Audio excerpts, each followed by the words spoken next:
Brother tricks me into ending my vacation with a fake emergency.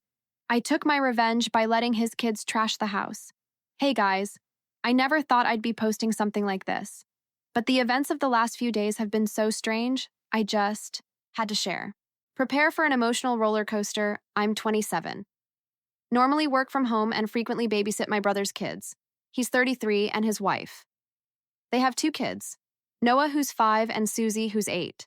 My brother has a pretty demanding job as a frame mover, working 40 hours a week, and his wife Sandra works as a nurse. As you can imagine, they both frequently need someone to watch their kids. For a little context, my brother and Sandra got pregnant when I was in college and used to live at my parents' house. They lived with us, and I was forced to become a live-in maid of sorts. My mom, who was also working at the time, used to tell me that since I was free after my classes, the least I could do for the family was babysit my brother's kids. My dad didn't like, but my mom never gave me a choice. I thought I would only have to watch the kids for 5 hours until my parents came home. But as the days went by, my mom kept asking me to bathe the kids, feed them, or put them to bed. Even when she was already home, I didn't blame her because I understood that she was tired too. But I practically spent 7 to 8 hours watching the kids, not only for free, but it also took up all my time. These kids were small and were an absolute terror. They were extremely hyperactive all day long and would run around throwing toys everywhere if they demanded something, and I didn't pay attention. They would start breaking things around the house, and I would have to clean up after them. My problem is that I am not maternal, and I was also very, very young, being the younger sister. I had no idea how to take care of kids, especially those who ran around screaming and threw tantrums if their demands weren't met. Obviously, I protested. I was with my brother several times, but he also told me that he was always home and that anyway, he had nothing better to do. This started to affect my studies as I was too tired to complete my assignments after putting the kids to bed. One afternoon, I had a very important assignment to hand in, but Sushi wouldn't leave me alone. They would play with my books and laptop, taking my attention off them. I asked them several times to leave me alone for at least an hour and put on their favorite TV show to distract them. But Noah started throwing things at my face like the remote control or the pillows off the couch. This would make Sushi laugh, which in turn would encourage Noah to continue this behavior. I firmly told him that I didn't move what he threw out of his reach and tried to gently explain to him that we shouldn't throw things, but he didn't. He continued until he threw his cup of drink at my laptop. This spilled water everywhere, and my laptop was rendered unusable. I couldn't believe the scale of the chaos that ensued. Within seconds, my frustration and exhaustion reached its peak, and I found myself on the verge of tears. This was no longer simply an annoyance. It was affecting my academic life and my personal belongings. I was desperate to save my homework and maintain my sanity. I took a deep breath and gathered them together. Trying to be as composed as possible, I explained to them how important my studies were and the consequences of their actions. Noah remained defiant, continuing to throw things at me. I felt beyond frustrated and experiencing a mixture of anger and helplessness. I decided it was time to take matters into my own hands. I told Noah he was grounded. I turned off the television and asked him to sit in a corner facing the wall. Noah's eyes widened and he began to cry, but I ignored him and sat him down. My brother found out. He went completely crazy because I punished his son for misbehaving. He started yelling at me that I was not his mother, so I had no right to punish his children. I firmly explained the situation, emphasizing the impact it had on my academic responsibilities and the irreparable damage caused to my laptop. I told him that now I needed to repair my laptop because of his children, so he should pay for the damages. My brother started yelling at me, saying I was extremely selfish and that kids would be kids, so I shouldn't blame them or him. He said I should have known better than to use my laptop in front of them.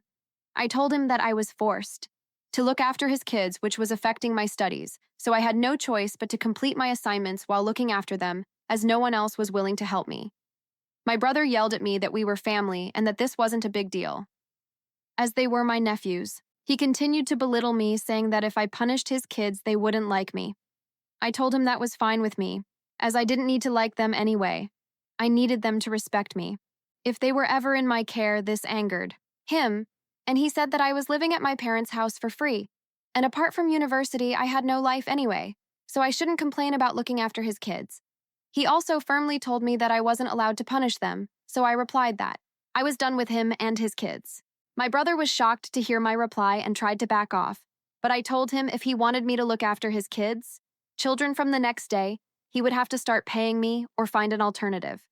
I continued by telling him that my services would no longer be available to him, and that he was free to find someone else as he clearly wanted someone who was submissive for his children to walk all over.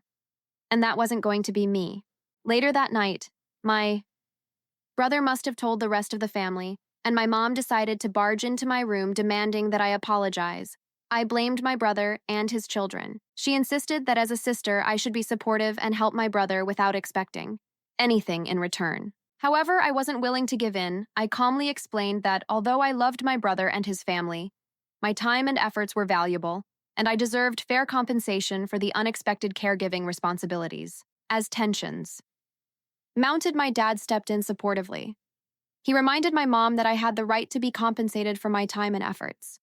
He pointed out that caring for the children wasn't a small favor, but a significant commitment that deserved recognition. The argument between my parents continued to escalate with raised voices. Echoing throughout the house, my sister-in-law finally intervened, acknowledged the validity of my point, and offered to start paying me the next day, proposing a settlement of 50. However, I declined, saying that was far too cheap to care for her children for 8 to 9 hours every day. My insistence shocked them, and they questioned why I was asking for more. Undeterred, I demanded 80 per day, a figure that reflected the time, effort, and stress involved in caring for the children. My brother yelled at me, accusing me of being greedy, but I replied that I could try and find someone else. Reluctantly, they agreed. I also demanded that they help pay for my laptop, which their little henchman had destroyed, and my sister-in-law agreed. Although my mom continued to express her disapproval, a compromise was reached, and the next day a new arrangement began. I was compensated for my caregiving duties. This arrangement continued until I moved out of my parents' house. At first, my brother kept insisting that I should continue caring for the children, but he quickly realized that it was impossible for me. Since I remained in the office for long hours and did not return home until 8 p.m., he had no choice but to find another solution. He never bothered me again to look after his children except on rare occasions, which was fine with me, because at the end of the day, if I wanted my nephews last year, I started working from home permanently. Since I got a very good job and had the option to work from home, I love my job as it pays me well, and I can afford to live in an affluent neighborhood. When my brother found out about this, he went back to his old habits and would find an excuse every day to leave the kids with me. It is important to note that at this point I was not asking him for money, nor did he offer any, since I thought this was only going to happen for some time. Surprisingly, my brother was not thrilled with this and would do his best to avoid confronting me. He resorted to leaving his children at my doorstep in the morning and would only call me after he had returned to his car, leaving me with no option but to bring the children inside. In my attempts to reason with someone from the family, I spoke several times with my sister-in-law about the situation. However, she insisted that I should be more understanding and help my brother, since he had recently been promoted at work and was overwhelmed. I didn't mind babysitting my brother's children once or twice a week, but doing so regularly was affecting my work. I realized that he wasn't going to change until I taught him a lesson the next time he left his children at my doorstep and called me to inform me I lied and claimed that I wasn't home. He threatened to call the police and Child Protective Services for abandoning his children at my doorstep. He started yelling at me to just go back home wherever he was, but I told him if he didn't turn his car around and get his children next time, he would be answering to the police. This caused my brother to quickly go back and pick up his children. My mom and sister-in-law called me to tell me that my brother had to miss work because he couldn't find an alternative option, and as a result, his boss yelled at him for missing work. My mom blamed me and told me that she was working from home, so if my brother wanted me to help him, it was my familial duty to do so. I replied, if she wanted to play this game, then she should look after her children since she was now retired and stayed home all day. This seemed to shut my mom up. My sister-in-law told me she was ready to start paying me like old times, but I told her this time she would have to pay $. We argued, but she finally agreed. Since then, I have continued to babysit her kids only after my brother paid me up front. It's been several months now, and the kids love spending time with me. A few days ago, my brother asked me if I could babysit his kids during the upcoming vacation, since he and his wife were planning on going on a trip with his friends. Usually I would agree, but I already had plans to go to Mexico with my boyfriend and my friends, so I told him I couldn't do it. and that he should ask our parents upon hearing this. My brother got upset and told me that I was young, so I could take care of the kids by myself. But my parents were already old and wouldn't be able to deal with their hyperactive kids. This is essentially true, since my mom has arthritis and my dad has back problems. I told him then he should try contacting his friends for help. He got upset and started telling me how much that he and his wife needed a break, and I could always take a break later. I told him this was my first international trip, and I wasn't going to postpone it for his kids. I told him I wasn't canceling my plans, as I needed a break from work, and he exploded yelling that I shouldn't even be tired because I just sit at home all day, and I don't have kids of my own. At that point, I just hung up on him after saying no, once again. So last weekend, I started my trip to Mexico with my boyfriend, and my friends. We were having a great time, and I was letting loose after working hard all year. This break was much deserved on my third day. I woke up to 8 missed calls from my brother. Worried about him, I called him right away. He answered the call sounding panicked. He claimed Sushi wasn't feeling well and was having trouble breathing. He continued telling me that she had been admitted to the hospital and that it was a family emergency. You see, Sushi suffers from asthma, so I panicked hearing him, and my brain stopped working. He sat down, seeing my reaction. My brother told me that he needed returning home and being there for Sushi, feeling stressed and anxious. I tried to find out more about what was going on with Sushi, but my brother was evasive and didn't give me clear details. With my mind all over the place between family and my plans, I hung up. My boyfriend and friends were understanding, suggesting we should all return home, but I didn't want to ruin his trip. Worried, I rearranged my plans, booked the earliest flight back, and rushed home, expecting the worst. During the entire flight home, I tried calling my parents, but they didn't answer my calls. It was still early morning for them, so I assumed they might be sleeping. I asked my brother to come and pick me up from the airport, and he agreed immediately. Upon my return, I found my brother waiting for me at the airport, looking embarrassed and nervous. I asked him to take me straight to the hospital so I could see Susie by myself and be there for her. He hesitated, before finally admitting that there was no emergency. Instead, he dropped the bombshell that he and his wife were going on a trip with friends, like he'd told me before, and needed me to babysit for his kids. I demanded an explanation, my voice thick. With frustration and disappointment, I spluttered, trying to justify his actions by saying he thought I wouldn't come back if I told him the real reason. His weak excuse only fueled my anger. I felt betrayed and used. My concern for Sushi turned to resentment at my brother's manipulative tactics. At that moment, I made a decision. I wasn't going to let this slide. I decided it was time to teach my brother a lesson he'd never forget. No more games, no more falling for his traps. I needed him to understand the severity of his actions, the emotional toll it took on me, and the strain it put on my life. As we drove to his house, a fire burned inside me. When we got there, my sister-in-law was standing outside with her suitcases, looking embarrassed. I instantly knew she was part of the plan to trick me and make me come home. She hugged me. She apologized. He said there was some money for me on the nightstand. Before I could say much, my brother and his wife rushed out to pick up their friends for their trip. Standing there trying to calm me down, I couldn't believe the nerve they had. I was so angry at their attempt to manipulate me and downplay everything. My brother didn't know that he was getting ready for the SOC of a lifetime. I was going to take my ultimate revenge and make sure they never dared leave me with their children for the rest of their lives. When I walked in, I put that responsibility aside. When Susie's woke up, I told them that for the next 3 days, they could do whatever they wanted in the house. Noah asked with excitement in his eyes if he could eat ice cream in his bed. I told him why wasn't he free to eat whatever he wanted in his bed. He gloated. Sushi asked if he could wear his mother's expensive makeup to play dress up since his mother had asked him not to touch them. I told him he was free to wear whatever he wanted. When my parents called me back, I told them what had happened. My parents had no idea about this and were shocked that my brother had gone to such extremes to force me to babysit their children. I told them I had a plan to teach my brother a lesson. To this, my mom asked out of curiosity what the plan was, and I told them about my plans to let the boys do whatever they wanted in the house. Immediately, my mom told me that this was a bad idea and that I shouldn't do this to my brother. But my dad, who was clearly angry with my brother, encouraged me to do whatever I wanted to teach him a lesson. Let's make sure it's harmless, but I would never put them in danger in any way.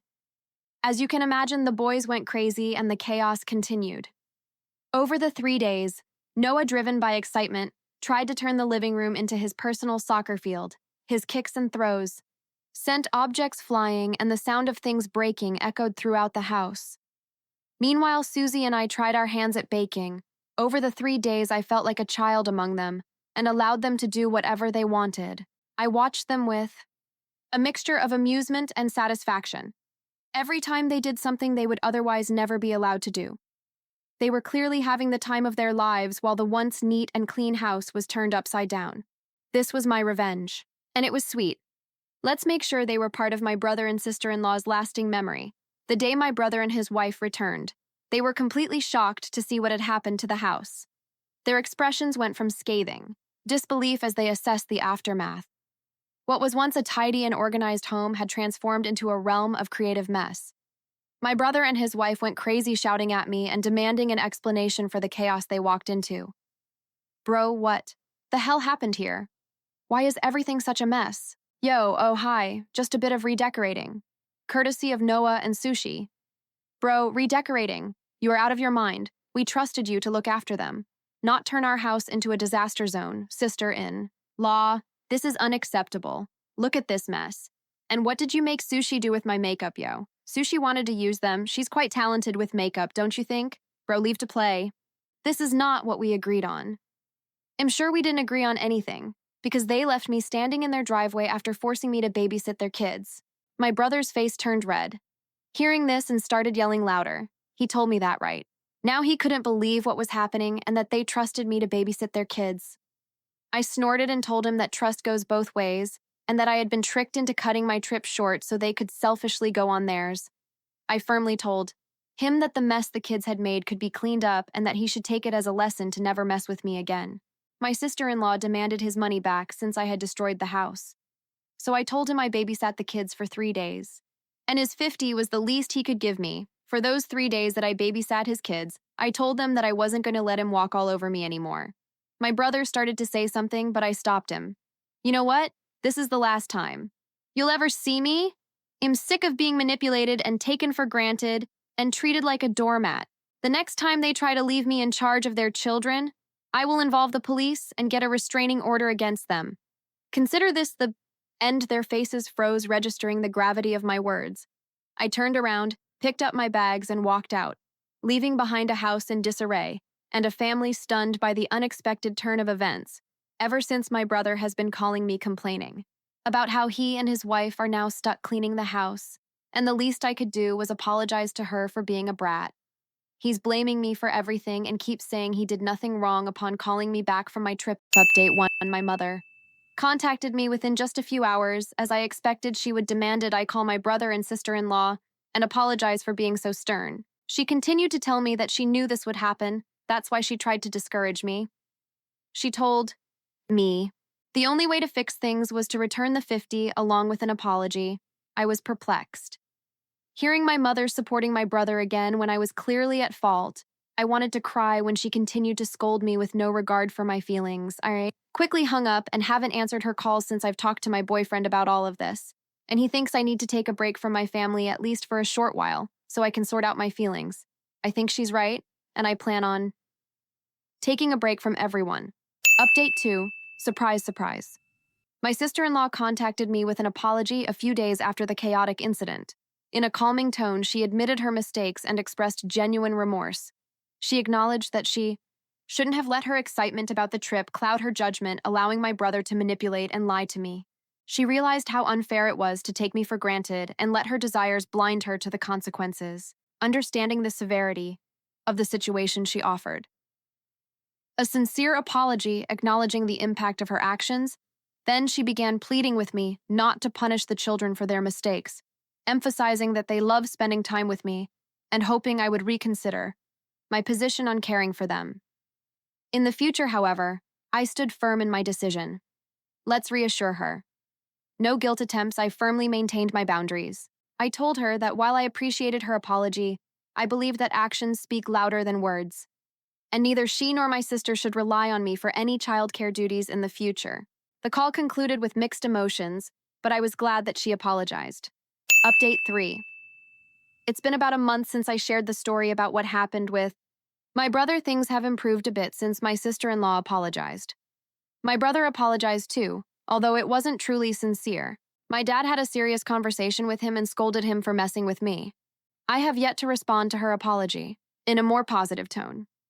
My boyfriend surprised me with a spontaneous trip to make up for the fact that I had to cut short my last trip. We took a road trip to the countryside, and it turned out to be exactly what I needed. The scenic views and peaceful atmosphere helped me relax from the chaos of the last month. It was like a breath of fresh air, a much-needed break from the drama during the trip. My boyfriend and I explored and enjoyed the local cuisine. The laughter and shared moments created new memories. The recent family drama made me feel grateful for the thoughtful gesture. It wasn't just about the trip, it was a symbol of understanding and support. It made me realize that even amidst family issues, there are people in my life who truly care about my well-being. Although my brother's half-hearted apology still lingers in my mind for now, I choose to focus on the positive moments and the kindness that surrounds me.